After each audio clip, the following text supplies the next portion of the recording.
बिस्मिल्लाहिर्रहमानिर्रहीम। नाम से अल्लाह के करती हूँ आगाज़े बयां, नाम से अल्लाह के करती हूँ आगाज़े बयां, जो निहायत रहम वाला है बहुत ही मेहरबान। अस्सलामु अलैकुम वरहमतुल्लाहि वबरकातुहू। यहाँ पर आए हुए हर एक स्टूडेंट, यहाँ के teachers, specially thanks to Badruddin Ajmal साहब, अजमल फैमिली, अजमल फाउंडेशन, उनकी पूरी टीम का मैं बहुत ज़्यादा शुक्रगुजार हूँ कि उन्होंने मुझे यहाँ पर मदऊ किया, इनवाइट किया, आप लोगों के सामने अपनी स्टोरी रखने का मौका दिया। इस मौके की तलाश मुझे कई सालों से थी। मैं आपसे शेयर करना चाहती हूँ, जब मैंने MBBS क्लियर किया था उस वक्त अजमल फाउंडेशन से मुझे कॉल आई थी। मैं बहुत ज़्यादा एक्साइटेड थी और मैंने बहुत दुआएं की अल्लाह से कि अल्लाह मुझे एक दफ़ा आसाम में आना है, एक दफ़ा यहाँ पर आना है, यहाँ की ऑडियंस से इंट्रोड्यूस होना है।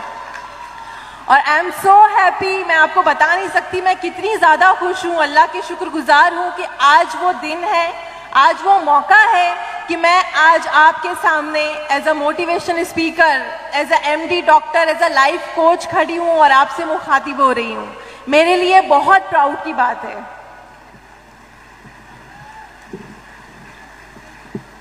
शुक्र करती हूँ अल्लाह की ज़ात का कि जिसने मुझे ये मौका दिया, मुझे इतनी शोहरत दी और मुझे इतना फेम दिया। अल्लाह ने इतनी रहमतें की कि मैं भी आप ही की तरह बहुत ही ऑर्डिनरी लड़की हूँ। मेरे अंदर कोई ख़ास बात नहीं है, लेकिन फिर भी मेरी जो स्टोरी है, मेरी लाइफ में जो हालात हैं उनके साथ जो मैंने मुकाबला किया, जो जिन जिन आजमाइशों से मैं गुजरी हूँ, मैं आपके सामने वो रखना चाहूँगी ताकि आप कुछ ना बहुत फिर भी थोड़ी बहुत सीख मेरी स्टोरी से लेकर जाएं। और मैं अल्लाह से दुआ करूंगी कि यहाँ पर बैठे हुए ऑडियंस में से कोई भी अगर एक बच्चा भी मेरी स्टोरी से इंस्पायर होकर अल्लाह की रहमत से करीब होता है, अल्लाह की ज़ात पर यकीन करना सीखता है, तो मेरे लिए वो बहुत बड़ी सादत की बात होगी। तो शुरू करती हूँ मैं अपनी स्टोरी। मेरा नाम doctor Roshan Jahan Jawad Ahmed, MBBS MD pathology किया है मैंने मुंबई से। मैं मुंबई से हूँ और पहली दफ़ा यहाँ पर आना हुआ है। और मेरा जो जर्नी है वो 2008 से स्टार्ट होता है। मैंने अपना 10th स्टैंडर्ड पास किया, बहुत ही अच्छे मार्क्स लिए। बचपन से सपना था डॉक्टर बनना है। यहाँ पर जब मैंने बच्चों को देखा, वो ऑलरेडी MBBS में एडमिशन ले रहे हैं, ले चुके हैं, उनका अल्हम्दुलिल्लाह से बहुत खुशी हुई उनको देखकर। मेरे सारे पुराने डेज मुझे याद आ गए कि कितने कोशिशों के बाद, कितनी हार्डवर्क के बाद ये चीज़ें हमें मिलती हैं। तो अल्हम्दुलिल्लाह से मैं बचपन से ही बहुत स्टूडियस थी और बचपन से ख्वाब था कि मैं डॉक्टर बनूं। तो उसके लिए मेहनत करती थी, हार्डवर्क करती थी, पढ़ाई करती थी। 10th में अल्हम्दुलिल्लाह से मैंने अपने एरिया में टॉप किया और वहाँ से 11th में साइंस स्ट्रीम में एडमिशन लिया। मेरा जो कॉलेज था वो मेरे घर से 15-20 किलोमीटर दूर था। और आप लोगों में से अगर कोई गया हो मुंबई तो आपको पता होगा कि मुंबई की जो लोकल ट्रेन्स होती है वो काफ़ी ओवर क्राउडेड होती हैं सुबह और शाम के वक्त। मुझे अच्छी तरीके से याद है, मैंने अपना 11th स्टैंडर्ड में एडमिशन लिया था। सिर्फ 3 महीने हुए थे मुझे लोकल से ट्रैवल करते हुए। और उस दिन 7 अक्टूबर 2008 दिस वाज द डे जब मेरे एग्ज़ाम्स चल रहे थे और मैं अपना एग्ज़ाम्स देकर कॉलेज से घर की तरफ आ रही थी। रोज़ की तरह रूटीनली मैंने अपना ट्रेन लिया बांद्रा से जोगेश्वरी के लिए, जो 15 से 20 किलोमीटर दूर है। लेकिन रोज़ की तरह मैं ट्रेन के डब्बे में बैठी और जब मेरा डेस्टिनेशन आने वाला था, मैंने सोचा कि मैं अब ट्रेन के एक डब्बे से उठकर दरवाजे की तरफ जाऊं। और उसी वक्त अल्लाह की एक आजमाइश आई मेरे ऊपर।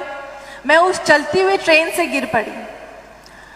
उस चलती हुई लोकल ट्रेन से गिरने के बाद 1 मिनट के लिए मेरा जहन माउफ हो गया। मुझे कुछ समझ नहीं आया मेरे साथ क्या हुआ।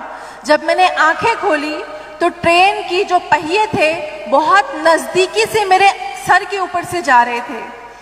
मैंने बहुत यकीन के साथ अल्लाह से दुआ की कि अल्लाह शायद मैं ट्रेन के डब्बे में सो गई हूँ, मैं कोई डरावना ख्वाब देख रही हूँ और मैं बस दुआ करके मैंने अपनी आंखें बंद की इस उम्मीद में कि अल्लाह जब मैं दोबारा आंखें खोलूं तो मैं अपने आप को ट्रेन के डब्बे में पाऊं। जब मैंने दोबारा आंखें खोली, अल्लाह को मंजूर नहीं था, अल्लाह की आजमाइश थी, अल्लाह की मसलियत थी, मैंने अपने आप को ट्रेन की पटरी पर पाया। 2 स्टेशन के बीच में चलती हुई ट्रेन से मैं गिर पड़ी और ट्रेन की पटरियों पर जब मैंने अपने आप को पाया, मैं उस वक्त बुरके में थी। मेरा बुरका पूरा लहू लहान हो चुका था। ट्रेन की पटरियों पर मैं बैठी हुई थी और मैंने देखा कि मेरा जो राइट पैर है वो थाई से कट चुका है। हमारे जो लोअर लिम्ब होता है उसमें सबसे बड़ी वेसल होती है फीमोरल आर्टरी। यहाँ पे जो मेडिकल स्टूडेंट है उनको पता होगी। मेरी वो आर्टरी क्रश हो गई थी, बोन क्रश हो गई थी, मसल क्रश हो गए थे। मैंने देखा उस बहते हुए खून को अपनी बॉडी से, लेकिन अल्लाह का करम था, मैं बेहोश नहीं हुई। मैंने मदद के लिए पुकारा आसपास। मैं 2 स्टेशन के बीच में गिरी थी, मदद आने को टाइम लगी, लोग आने के लिए वक्त लगे, लेकिन जब लोग आए तो लोगों ने हेल्प नहीं की क्योंकि उन्हें पुलिस का डर था। मैंने अपने बैग से डायरी तक निकाल कर दी उनको कि ये मेरे घर का नंबर है।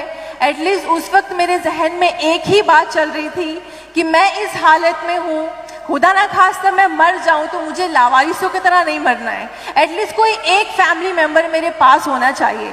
मैं बस अल्लाह से उस वक्त दुआएं कर रही हूँ कि बस अल्लाह किसी ना किसी तरीके से मेरी जो भी कंडीशन है, मैं इस हालत में हूँ, मेरी फैमिली को पता चल जाए।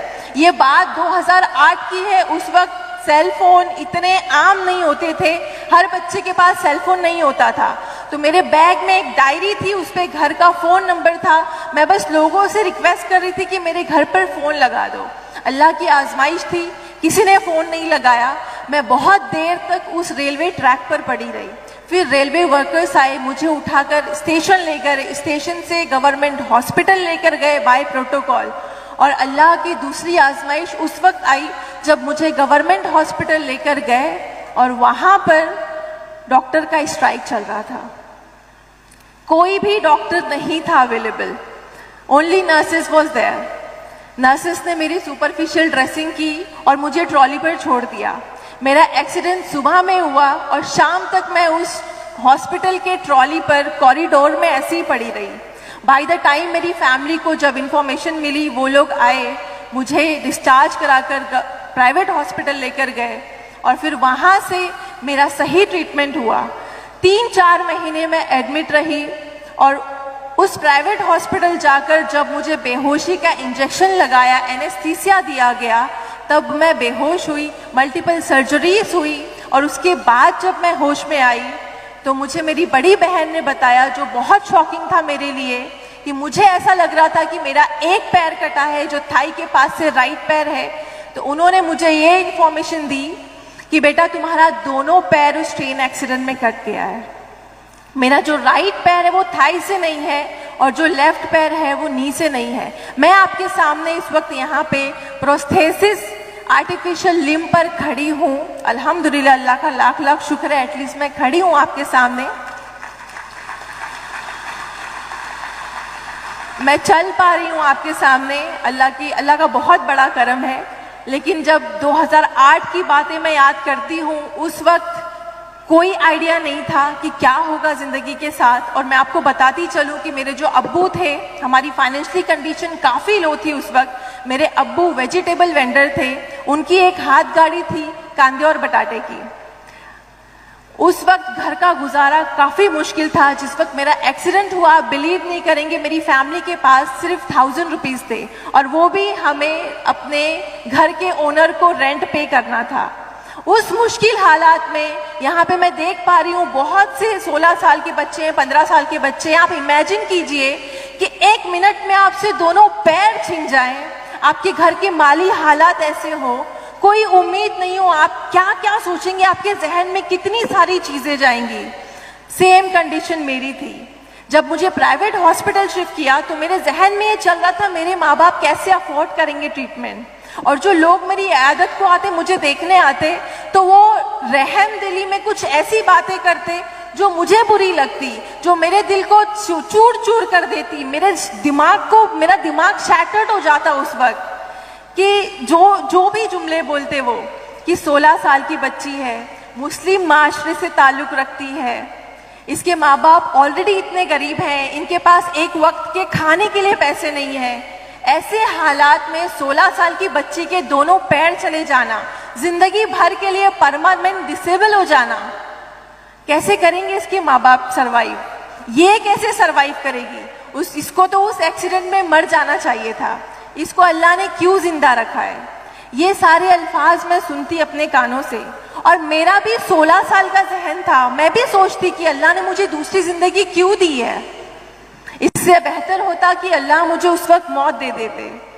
मैं बहुत रोती, बहुत शिकवे करती अल्लाह से कि अल्लाह तूने माजूरी वाली जिंदगी क्यों दी है?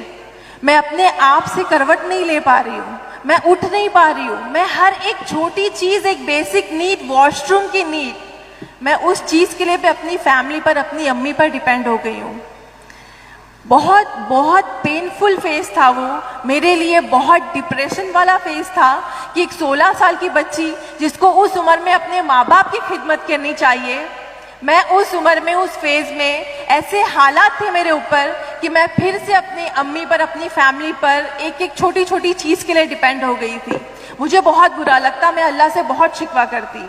एक दिन ऐसे ही मैं बहुत रो रही थी, अल्लाह से शिकवा कर रही थी कि अल्लाह तूने मुझे दूसरी जिंदगी क्यों दी? तो मेरी अम्मी ने मुझे चंद अल्फाज कहे, और वो अल्फाज मेरी जिंदगी के गोल्डन वर्ड्स हैं जो मैं आपसे शेयर करना चाहूंगी।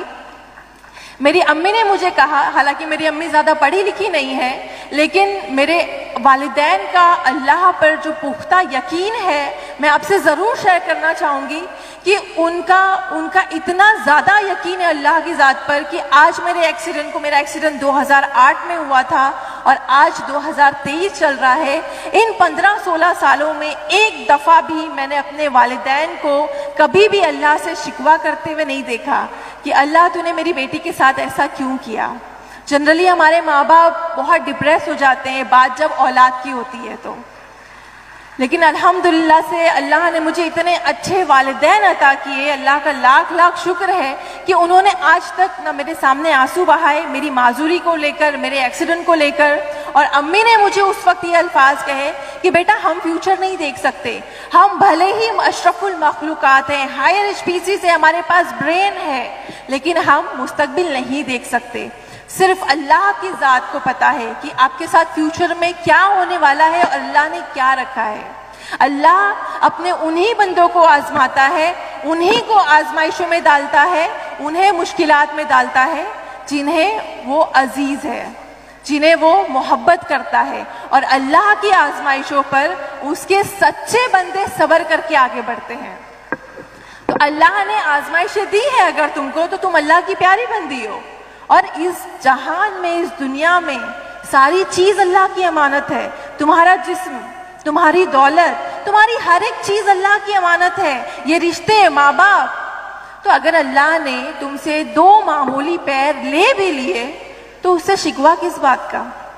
ये अल्फाज थे मैं उस माँ के जिसके 16 साल की बच्ची का एक्सीडेंट हो गया और 2 पैर खो दिए उसने। सोचिए, अल्लाह पर यकीन की ताकत देखिए, मतलब जज्बा देखिए अल्लाह पर यकीन का। तो मैं वो बातें सुनकर अल्लाह ने मेरे दिल पे असर किया। मैंने सोचा कि सही कह रही है अम्मी, जो मेरी डिसेबिलिटी है वो तो परमानेंट है, मुझे इसके साथ जीना है, लेकिन मेरे अंदर जो एबिलिटी है मुझे उसको ढूंढना है, मुझे एबिलिटी के साथ आगे बढ़ना है और मुझे एक बेंचमार्क सेट करना है। डिसेबिलिटी के बाद जो लोग बोलते हैं कि डिसेबिलिटी के बाद एक इंसान फैमिली पे बोझ होता है, सोसाइटी पे बोझ होता है, मुझे ये जो सोसाइटी का स्टिग्मा है, ये सोच है, इसको गलत साबित करना है और मुझे इनिशिएटिव लेना है इसके लिए। तो अल्हम्दुलिल्लाह से मैंने ये इनिशिएटिव लेके एक गोल सेट किया, अल्लाह से दुआएं की और मेरा एक्सीडेंट 11th स्टैंडर्ड में हुआ था। मैंने वो ईयर स्किप नहीं किया। मुझे बहुत अच्छे डॉक्टर्स मिले, मेरे टीचर्स मिले। यहाँ पर जब आपके टीचर्स को फेलिसिटेट किया जा रहा था, बहुत बहुत प्राउड की बात है कि आपको इतने अच्छे टीचर्स मिले हैं। ऑलवेज ऑलवेज आप कहीं भी जाओ, आप कितनी बड़ी भी पोस्ट पे हो जाओ, अपने टीचर्स को रिस्पेक्ट करना कभी भी नहीं भूलना। बिकॉज अपने माँ बाप के बाद एक टीचर है जो बगैर गरज के आपके लिए, आपकी बेहतरी के लिए, आपके फ्यूचर के लिए सोचते हैं और मेहनत करते हैं। तो मेरे टीचर्स भी अल्हम्दुलिल्लाह बहुत अच्छे मिले मुझे। तो ये इन सारे लोगों ने मुझे करेज किया उस नेगेटिव फेस में, उस डिप्रेसिव वाले फेस में। फैमिली का सपोर्ट रहा, मैं अपनी एबिलिटी को लेकर आगे बढ़ी। मेरे पास डिसेबिलिटी थी, मेरे पास 2 पैर नहीं थे, मैं बेड रिडन थी, मैं चल नहीं पाती थी, मैं उठ नहीं पाती थी, लेकिन मैंने उस टाइम को यूटिलाइज किया। मैंने 11th का एग्जाम दिया घर बैठकर, व्हीलचेयर पे मेरी अम्मी मुझे गोद में स्कूल लेकर गई, कॉलेज लेकर गई। उसके बाद मैंने 12th किया, HSC क्लियर किया, डिस्टिंक्शन लिया, मैंने 75% लिया। उस डिप्रेशन वाले फेस में भी एक जज्बा था, एक जुनून था कि भाई मुझे करना है, डॉक्टर बनना है मुझे और लोगों को करके दिखाना है कि डिसेबिलिटी के बाद मैं बोझ नहीं हूँ। दुनिया जो मुझे बोझ समझ रही है कि माँ बाप के ऊपर बोझ हो गई है, 2 पैर नहीं है, इसके साथ शादी कौन करेगा, इसकी क्या होगी लाइफ, मुझे ये चीज़ें हटानी थी। तो उसके लिए मेहनत भी करनी थी, क्योंकि मैंने आसपास देखा था कि जितने भी डिसेबल लोग हैं उनको फैमिली वाले बोझ समझते थे, उनको सोसाइटी का सपोर्ट नहीं मिलता था, सिस्टम का सपोर्ट नहीं मिलता था। तो बात सिस्टम की आई तो मैं आपको बताना चाहूँगी कि मैंने जब HSC में 75 डिस्टिंक्शन लिया, then common entrance test pass किया। उस तब ज़माने में स्टेट लेवल पे होता था, अब जो नीट हो गया है वो CET था। तभी मैंने CET पास किया, 3rd रैंक लिया मैंने ऑल ओवर महाराष्ट्र इन PH कोटा। मेहनत की थी मैंने, अल्लाह ने मेहनत का सिला दिया। मैं बहुत खुशी खुशी मेडिकल काउंसिल में एडमिशन के लिए गई कि मुझे MBBS करना है, मुझे मेरा 3rd रैंक है, मुझे एडमिशन चाहिए। बट अल्लाह की आजमाइश थी कि मेरे डिसेबिलिटी को देखते हुए मुझे फर्स्ट डे एडमिशन से डिनाई किया गया कि आप डिसेबल हो, आपके पास 2 पैर नहीं है, आप आर्टिफिशियल पैर से चल रहे हो, आपके हाथ में बैसाखी है, स्टिक है, तुम पेशेंट हैंडल नहीं कर सकती हो, तुम वार्ड में नहीं जा सकती हो, तुम ऑपरेशन नहीं कर सकती हो, हम आपको एडमिशन नहीं दे सकते। आप सोचिए, 2 पैर खोने के बाद मैंने हिम्मत नहीं हारी, अल्लाह पर यकीन रख के मैं आगे बढ़ी, इतना अच्छा रैंक लिया। उसके बाद आपके फेस पर पहले दिन आपको डिनाई मिला एडमिशन के लिए, कैसा फील होगा? मैं बहुत मायूस हुई, सिस्टम से हुई, अल्लाह की जात से नहीं, सिस्टम से मायूस हुई कि मैं जब चल रही हूँ, मैं आपके सामने जिस हालत में हूँ उस हालत में उनके सामने गई थी, तो उन्हें मेरी डिसेबिलिटी को नहीं देखते हुए मेरी एबिलिटी को देखना चाहिए था, बट उन्होंने मेरा ऑन पेपर डिसेबिलिटी देखा और सिस्टम के लॉ के मुताबिक मुझे डिनाई किया। मेरे पास कोई दूसरा ऑप्शन नहीं था।